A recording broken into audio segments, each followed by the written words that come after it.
Hello నమస్తే అండి. నేను doctor Greeshma, fertility consultant, 49 fertility centre Kukatpally.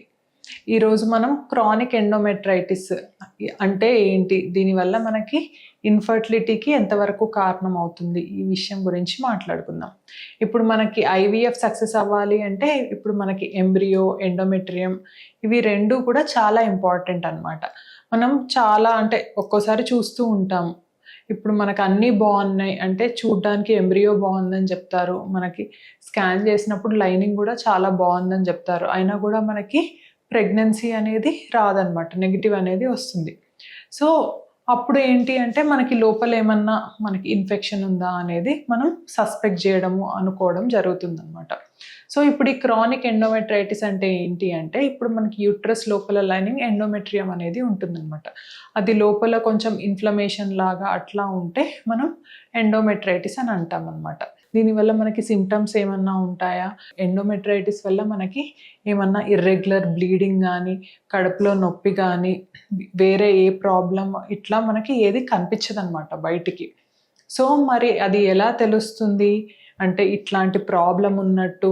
So ఇది స్కాన్లో కానీ మనకి ట్యూబ్ టెస్ట్లో కానీ ఎప్పుడు కానీ మనకి బయట పడదనమాట, లోపల పొర అనేది కొంచెం ఇన్ఫెక్షన్ ఉన్నది అని. మరి అసలు ఎందుకు వస్తుంది? అన్నీ బాగానే ఉన్నా అంటే ఇప్పుడు మనకి ఏంటి అంటే వెజైనా లోపల గుడ్ బ్యాక్టీరియా అనేది ఉంటుంది, బ్యాడ్ బ్యాక్టీరియా అనేది ఉంటుంది అనమాట. ఈ బ్యాక్టీరియా అనేది మనకి కొంచెం ఈ బ్యాడ్ బ్యాక్టీరియా వల్ల కొంచెం అది లోపల యూట్రస్లో వెళ్ళి దానివల్ల కూడా మనకి ఇట్లా ఇన్ఫెక్షన్ అనేది రావచ్చు అనమాట. అందుకే మనం ఎప్పుడైనా ఐవీఎఫ్ అంటే మనకు కొంచెం డౌట్ ఉన్నప్పుడు ఐవీఎఫ్ చేసే ముందు మనం హిస్ట్రోస్కోపీ, లేదు ఒక ఐవీఎఫ్ ఫెయిల్ అయిన తర్వాత ఒకసారి మనకి హిస్ట్రోస్కోపీ అంటే ఏంటి అంటే ఇప్పుడు మనం మత్తిచ్చి లోపల యూట్రస్ లోపల లైనింగ్ అది ఎలా ఉంది అనేది మనం ఒక చిన్న కెమెరా లాంటి ఇన్స్ట్రుమెంట్ ద్వారా, అంటే ఒక చిన్న పెన్ లాంటి ఇన్స్ట్రుమెంట్ ద్వారా చూస్తామన్నమాట. దీన్ని హిస్ట్రోస్కోపీ అంటారు. అప్పుడు ఈ హిస్ట్రోస్కోపీ చేసినప్పుడు ఎట్లా బయటపడుతుంది, మనకి ఎట్లా తెలుస్తుంది క్రానిక్ ఎండోమెట్రైటిస్ అనేది ఉంది అంటే లోపల మనకి యూట్రస్ లైనింగ్ అంతా కొంచెం రెడ్నెస్ లాగా ఉంటుందన్నమాట. దాని తర్వాత ఇంకేంటి అంటే లోపల మనకి చిన్న చిన్న పింపుల్స్ లాగా, పాలిప్స్ లాగా కొంచెం యూట్రస్ అంతా కొంచెం పూత పూసినట్టుగా మనకి అనిపిస్తుంది అనమాట. సో మనం అప్పుడు ఏంటి అంటే అప్పుడు ఆ ఎండోమెట్రియల్ మనం బయాప్సీ అనేది తీసుకొని ల్యాబ్కి పంపించినప్పుడు మనకి అంటే స్పెసిఫిక్గా ఈ ఎండోమెట్రైటిస్లో ఏంటి అంటే ప్లాస్మా సెల్స్ ఉన్నాయా లేవా అని చూస్తారనమాట.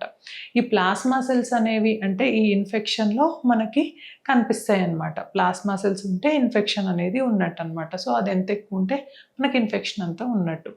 సో దీనికి ప్లాస్మా సెల్స్ కనిపించడానికి కూడా మనకి సెపరేట్గా స్టెయినింగ్ అనేది ఉంటుందన్నమాట, CD138 స్టెయినింగ్ అనేది. సో ఈ స్టెయిన్ చేసి మనం సెల్స్ని చూసినట్టయితే మనకి ప్లాస్మా సెల్స్ అనేవి కనిపిస్తే ఇన్ఫెక్షన్ అనేది ఉన్నట్టు అనమాట. సో ఈ రకంగా మనకి లోపల అంటే మనకి హిస్ట్రోస్కోపీ చేసినప్పుడు లోపల చూసినప్పుడు ఆ తర్వాత మనం బయాప్సీ తీసినప్పుడు అప్పుడు మనకి క్లారిటీగా తెలుస్తుంది అనమాట ఇన్ఫెక్షన్ అనేది ఉంది లేదు అని చెప్పేసి. దాని తర్వాత మరి ఇప్పుడు ఇట్లా ఇన్ఫెక్షన్ ఉంది అని బయటపడింది. మరి దానికి ట్రీట్మెంట్ అంటే ఇప్పుడు మనకి ఇన్ఫెక్షన్ ఉంది అన్నప్పుడు మనం యాంటీబయాటిక్ కోర్స్ అనేది ఇవ్వడం జరుగుతుంది అనమాట. సో మనం యూజువల్గా ఏంటి అంటే ఎండోమెట్రైటిస్ పేషెంట్స్కి అంటే ఇన్ఫెక్షన్ ఉన్న వాళ్ళకి మనం డాక్సీసైక్లిన్, ఇది మెట్రోనిడజోల్ యాంటీబయాటిక్ కోర్స్ అనేది ఇస్తామన్నమాట ఒక 2 వారాలు. సో దీని తర్వాత కూడా మనం ఏం చేస్తాము అంటే యాంటీబయాటిక్ కోర్స్ ఇచ్చిన తర్వాత కూడా మరి అది ఇన్ఫెక్షన్ అనేది తగ్గిందా లేదా అనేది మళ్ళీ ఇంకో రిపీట్ బయాప్సీ అనమాట. ఇది చేస్తే మనకు ఆ ఇన్ఫెక్షన్ అనేది ఎంతవరకు ఉంది అట్లా మనం చూడొచ్చు. కొంతమందికి ఏంటి అంటే మనకు ఆ ఇన్ఫెక్షన్ అనేది తగ్గకపోతే ఇంకా రిపీట్ కోర్సు కొంచెం చేంజ్ ఆఫ్ యాంటీబయాటిక్స్ అట్లా కూడా ఇవ్వడం అనేది జరుగుతుందన్నమాట. సో మనకి ఇట్లా ఎండోమెట్రైటిస్ ఉన్నప్పుడు ఆ ఇన్ఫెక్షన్ని మనం ఒక యాంటీబయాటిక్ కోర్స్ ద్వారా మనం చూసుకొని అంటే దాన్ని క్లియర్ చేసుకొని ఆ తర్వాత నెక్స్ట్ కానీ మనం ప్రెగ్నెన్సీకి కానీ ఎంబ్రియో ట్రాన్స్ఫర్కి కానీ ప్లాన్ చేసుకుంటే మనకి సక్సెస్ అనేది ఉంటుంది. థ్యాంక్ యూ అండి.